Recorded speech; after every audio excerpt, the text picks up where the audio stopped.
greatly resent this kind of thing. I'm not one of those publicity hunting coots. No,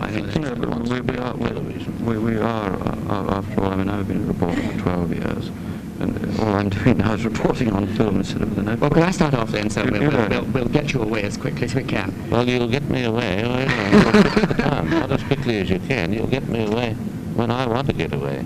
That's it. See? And that's going to be at 10:02 by my clock. That's 5 minutes. Well, that's fair enough. That's fair enough. All right. Okay. Well, Mr. Menzies, what do you hope will be the outcome of the Prime Minister's conference? Well, I think we'll have quite interesting talks. We never seek to arrive at binding conclusions, but in the present state of the world, we'll be able to improve our knowledge of the state of Europe, the implications of current Soviet policy, the position in the Middle East, the position in Southeast Asia, which is, of course, very important to us and very close to us. I think that, by and large, probably 90% of our talks in the conference will be on matters of that kind. On foreign policy? On foreign policy. And what about trade talks before the conference? No, trade talks will not be part of the conference. That's a purely a bilateral exercise, if I may use that horrible expression, between the United Kingdom and ourselves. My Minister for Trade is with me. I hope to have some preliminary talks on the matter, and then if we can set discussions going on the ministerial level, and we can achieve a certain amount of agreement on working rules or principles, then of course it would take months inevitably to work out the details, you see. And therefore, from my point of view, the trade talks are not a major exercise, though they obviously will be for my colleague, the Minister for Trade. Right. Well, it's the BBC done. I want to ask on the same question on trade.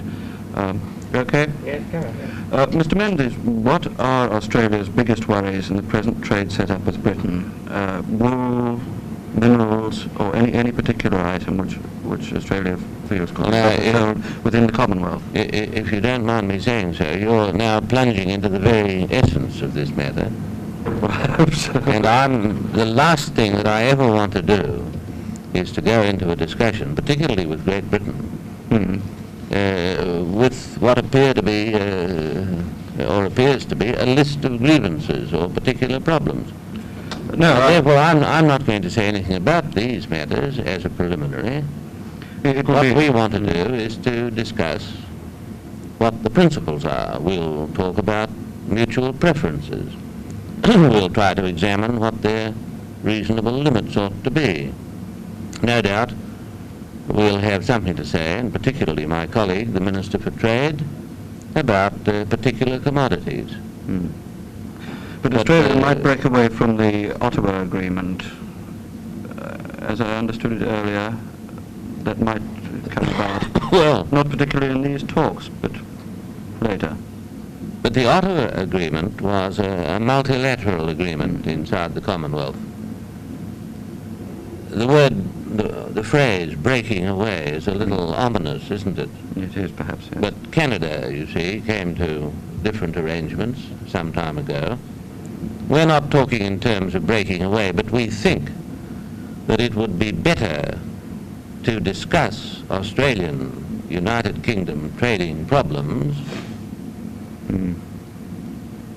de novo. If in the result that means a new agreement, all right.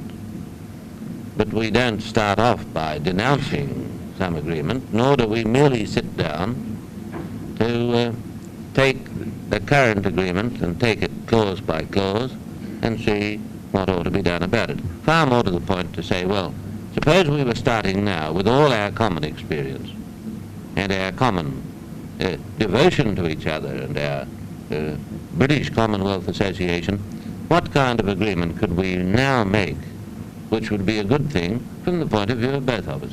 And that's what we're going to aim at. As far as Singapore goes, the Far East is a big Australian worry. Have you got any ideas on that you'd like to put up to the rest of the Commonwealth Prime Ministers? Well, not necessarily. The United Kingdom government, throughout the course of its discussions with the Chief Minister, or the then Chief Minister of Singapore, kept us informed. And as I've said 2 or 3 times in other places, we have no quarrel with the way in which the United Kingdom approached it. You understand that in the direct sense, it's the business of the United Kingdom, not of us. Oh, yes, quite. And we're not butting in with a lot of impertinent or unwanted advice. I don't suffer from that particular disease. That's fairly obvious. Right. Tomorrow, what are your plans for tomorrow, Mr. Menzies? Tomorrow? Well, if it stops raining. Impossible. Did it stop today? Yes, it was cloudy, but In spite of the English summer?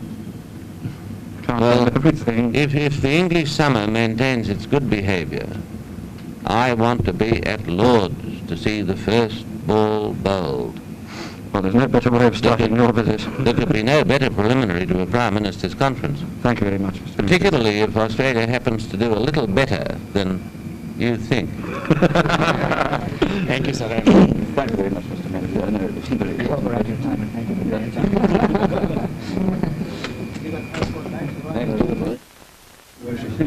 I'm taking this microphone, Chris.